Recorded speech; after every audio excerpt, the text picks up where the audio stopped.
Deus, hoje nós vamos conhecer mais um atributo de Deus. Esse atributo se chama invisibilidade. Amém? O irmão abra a Bíblia em Evangelho de João, capítulo 1, versículo 18. Um irmão abra a sua outra Bíblia no livro de 1 Timóteo, capítulo 1, versículo 17. Amém? Outro irmão abra no mesmo primeiro carta de Timóteo, capítulo 6, versículo 16. Outro irmão abre João, capítulo 4, versículo 12. Os irmãos entenderam? Pois bem, atributos que descrevem o ser de Deus. A invisibilidade. Por que Deus é invisível? É exatamente, glória, a Claudete vai dar um bombom para você. Ligado ao fato de que Deus é Espírito, está também o fato dele ser invisível. As duas coisas estão intrínsecas. Amém? Espírito, você tem Espírito? Deus é. Então, ele é invisível. Mas tem um porquê disso. Por que Deus é invisível? Porque na sua essência, jamais Deus poderá ser visto. Na essência dele, com todo o seu poderio, com toda a sua santidade, nós somos seres limitados por enquanto, não podemos de forma alguma olhar ou ver Deus. Se Deus olhar para a gente, se nós olharmos para Ele, a gente é expurgado na hora. A gente vira nem cinza, a gente some, pum, nem fumaça vira. Amém? Porque Deus, Ele é santo e Ele é zeloso pelo nome dEle. Vai lá, quem achou o primeiro, lá na João capítulo 1, versículo 18. Deus nunca foi visto por alguém. O Filho ungido que está no seio do Pai, este o fez conhecer. Deus mesmo nunca foi visto. Nunca. Nenhum ser humano chegou a essa capacidade. E nenhum ser humano vai chegar a essa capacidade. Porque o ser humano é uma raça decaída, de pecados. Nós temos pecados no nosso sangue, mas graças a Deus pelo sangue do Cordeiro que nos purifica e continua nos purificando dos nossos pecados todo santo dia. Mas tem que haver o reconhecimento dos nossos pecados. Isso é graça. É quando eu reconheço, e aí a graça nos alcança e nos purifica dos nossos pecados. Amém? Quem achou 1 Timóteo 1,17? Ao Rei eterno, imortal e invisível, o único Deus, a Ele sejam dadas toda a honra e a glória para todos sempre. Amém. Ao Rei eterno, imortal, invisível, mas Ele é real. Ele é real. Ele é invisível, mas Ele é real. E você pode sentir a presença dEle dentro de você. Você sente isso dentro de você. Oh Espírito Santo, Ele é invisível, porque Ele nos permite ser expurgado. Mas Ele é real, Ele existe dentro de você. Aí está a presença de Deus. João vai dizer que é uma fonte que joga para a vida eterna. E essa fonte está dentro de você. Procure para você ver. Procura. E quando você achar, meu amigo, minha amiga, a situação que parece que está difícil para você, vai virar, vai virar. Amém?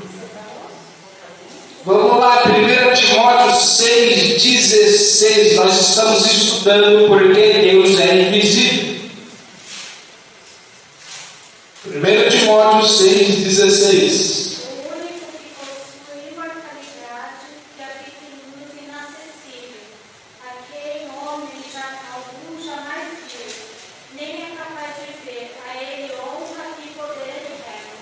Ninguém jamais o viu, e ninguém, pelo menos por enquanto, será capaz de o ver, pelo menos com os nossos olhos carnais.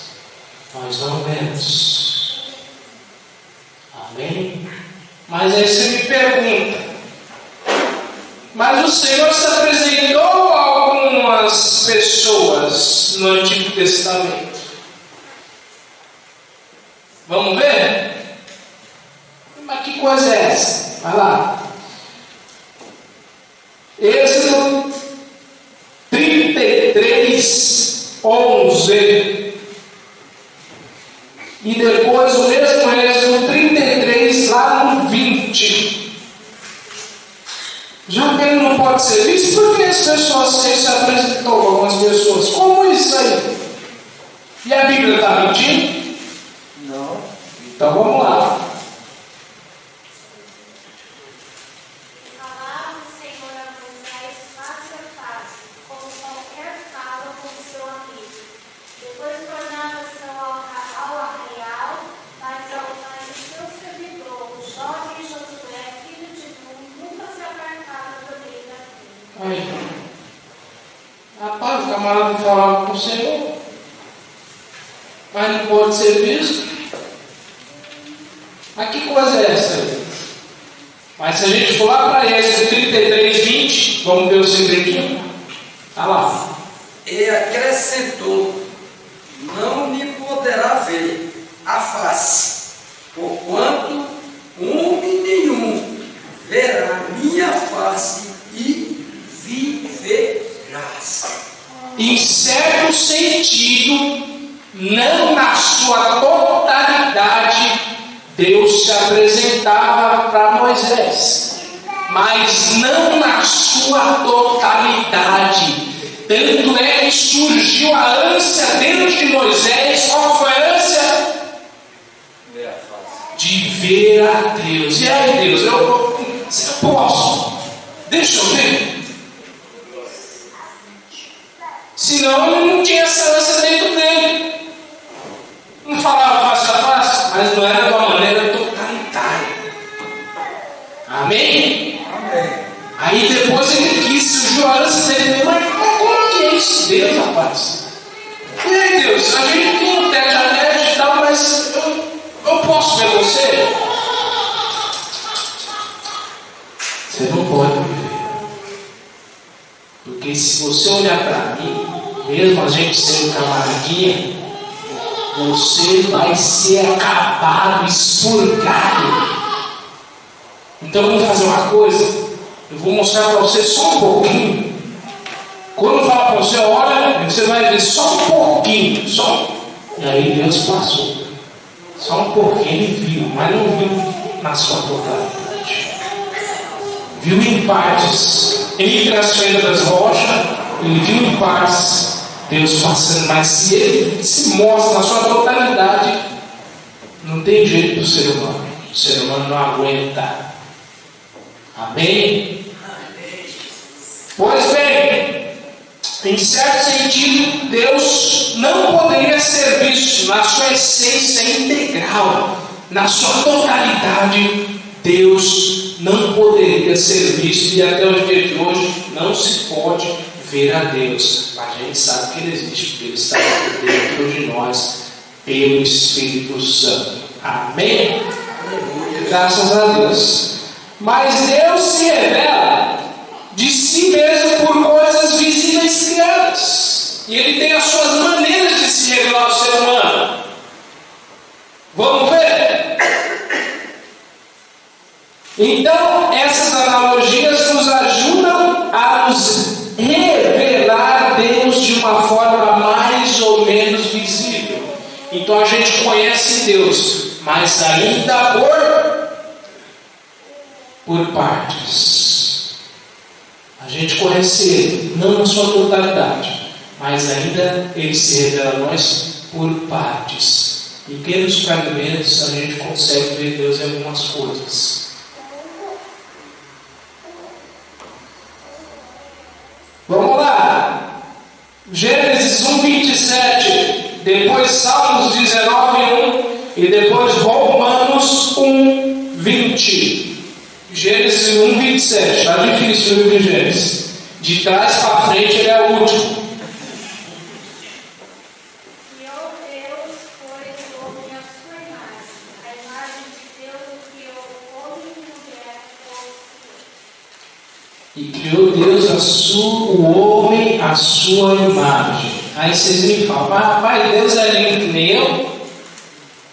Deus é bonitinho que nem eu? Nós não somos igual aos seres animais. Os animais agem por instinto. Nós não.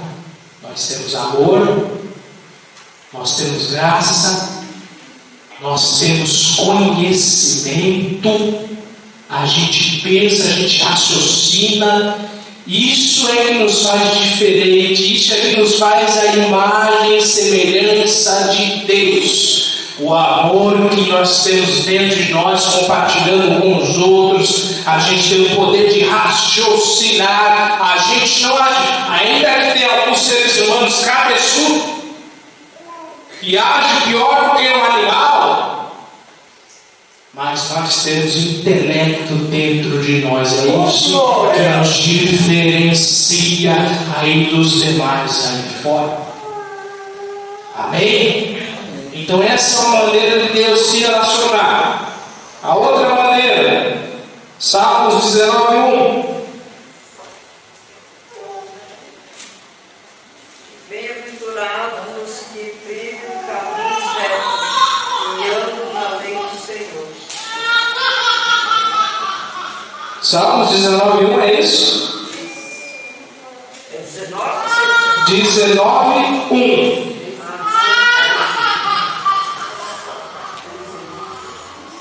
Vai lá.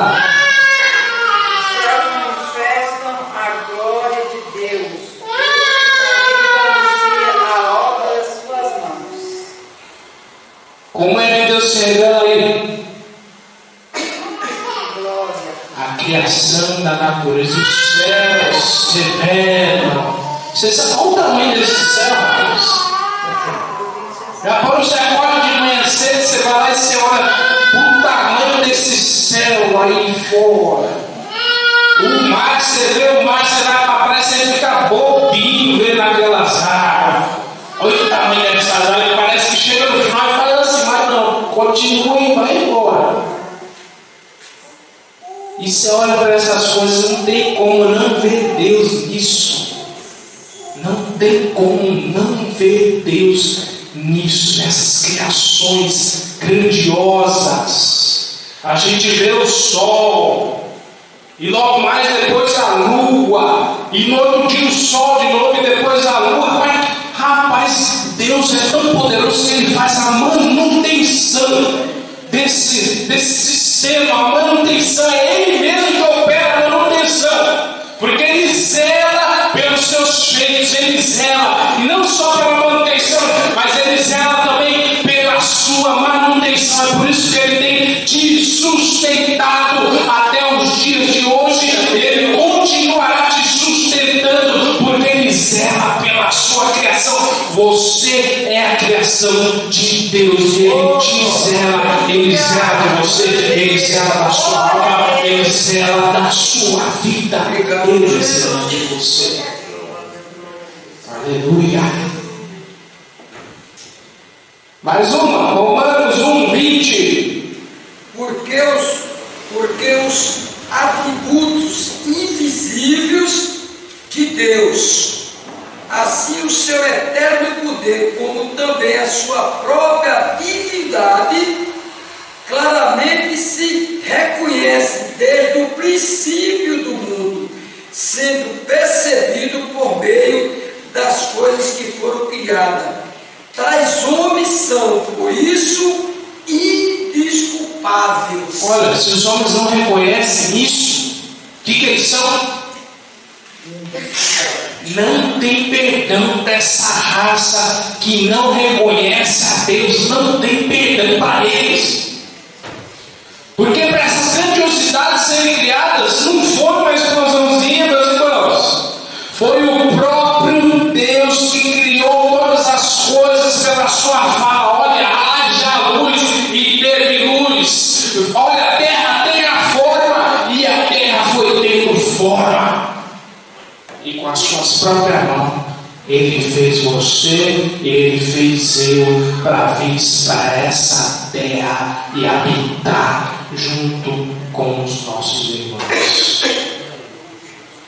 Então, esses irmãos, essas pessoas que desconhecem Deus pela grande natureza, não tem desculpa. Ele fala, esses são inexcusáveis. Não tem perdão para esses caras. Amém?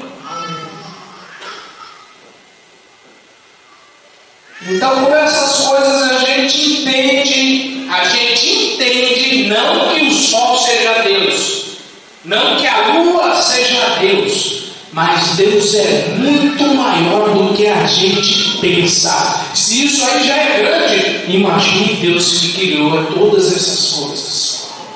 E aí a gente não, as pessoas aí fora de outras religiões pecam nisso. Se apegam no sol e adoram o sol, e adoram a lua, e se esquece do Criador que as fez. E o Criador é o Santo Deus de Israel. Deus fez todas essas coisas. Não adore essas coisas, adore Deus, a quem criou todas essas coisas. Aleluia, Espírito Santo. Então, no Antigo Testamento, a gente tem um registro de várias teofanias. O que é teofania? A aparição de Deus que assume formas visíveis para se comunicar. Isso é uma teofania. Vamos ver uma? Êxodo 13, 21 e 22.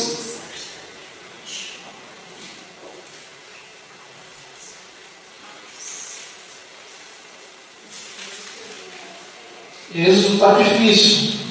Gênesis e Êxodo.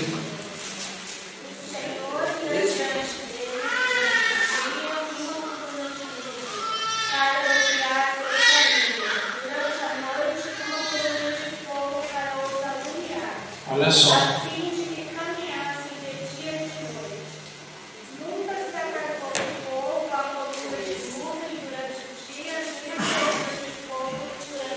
Amém. E como é que Deus se revelava? Isso era uma teofania. Ele assumia a forma de nuvem para cuidar do povo de dia, porque no deserto o negócio pega mesmo de dia.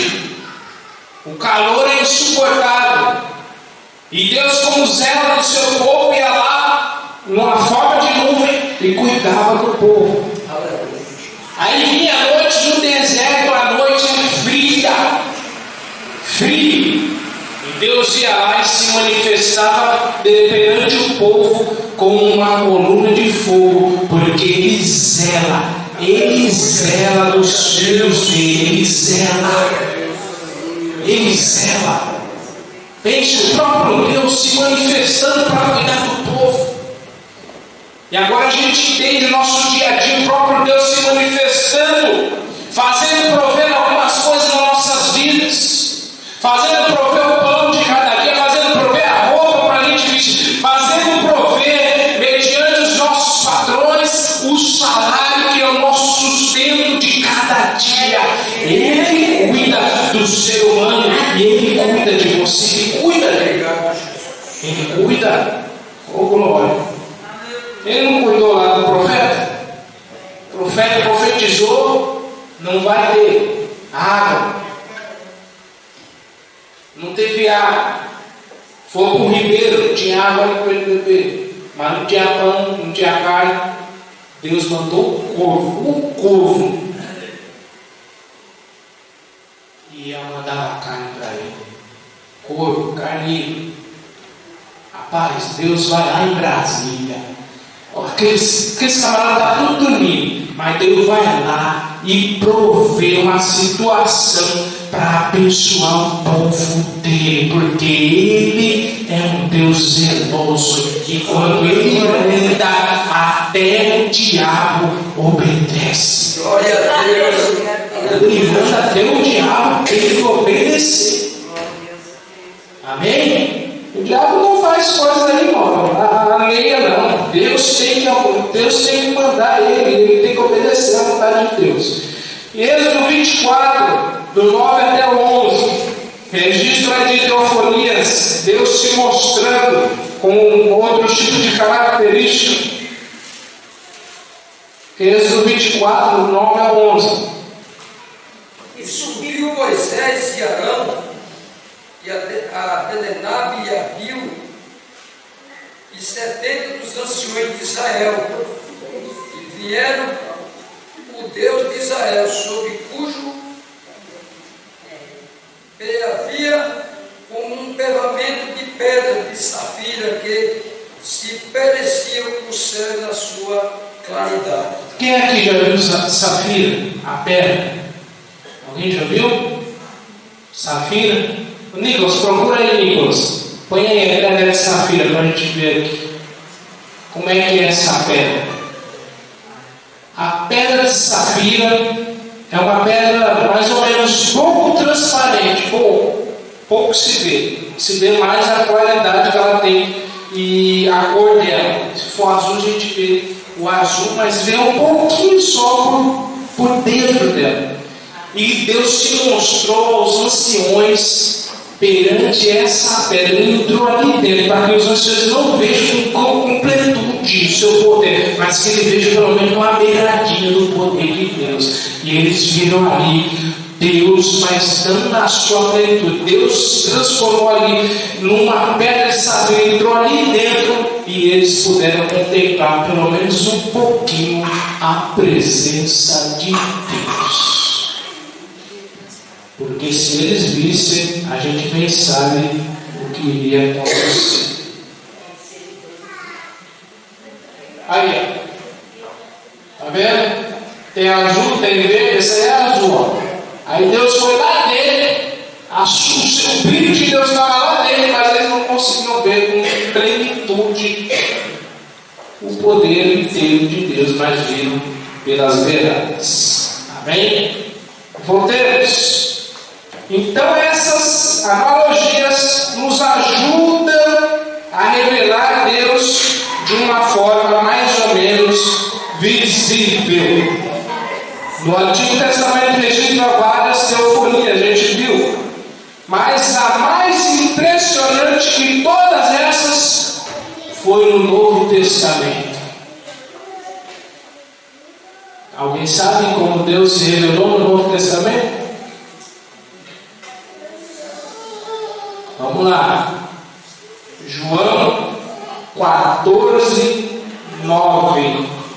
Como é que Deus se revelou no Antigo Testamento?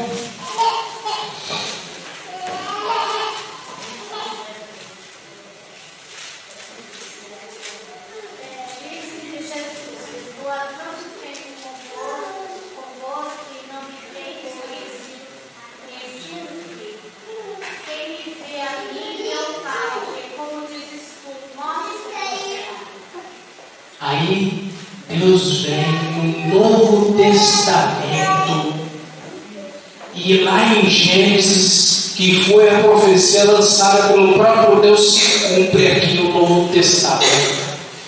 Quem vê a mim, vê ao Pai, o próprio Jesus Cristo. Deus encarnado na pessoa de Jesus Cristo se mostrou e veio para essa terra aqui. Ele se mostrou. Quem vê a mim, vê ao Pai. Aleluia, Espírito Santo. E essa foi a forma mais grandiosa de Deus se mostrar para o ser humano. Ele, a sua essência, estava dentro da pessoa de Jesus Cristo. Espírito Santo, aleluia. Quem vê a mim, vê ao Pai. Depois, João 1,18, ele diz: ninguém jamais viu a Deus, o unigênito, mas Ele o revelou. A pessoa de Jesus Cristo revelou pelo menos um pouquinho do poder de Deus. Ele veio para essa terra e curou, e fez o cego enxergar, e fez o mundo falar, e expulsou os demônios da vida de muitas pessoas que estavam se perturbando. E Deus muda até hoje a sua situação. Ele continua mudando a situação dos seres humanos. Espírito Santo, aleluia. Essa forma, a forma mais completa de Deus se revelar ao ser humano. A única manifestação visível de Deus no Novo Testamento foi a pessoa de Jesus Cristo. Mas aí, meus irmãos, a grande questão: mas quando é que nós veremos a Deus, afinal? Quando veremos a Deus? Porque lá em Mateus capítulo 5, versículo 8, o que diz? Que os limpos de coração verão a Deus. E quando se dará isso? Vamos lá. Eu não prego nada, a Bíblia é que prega. Apocalipse 22, do 3 até o 4.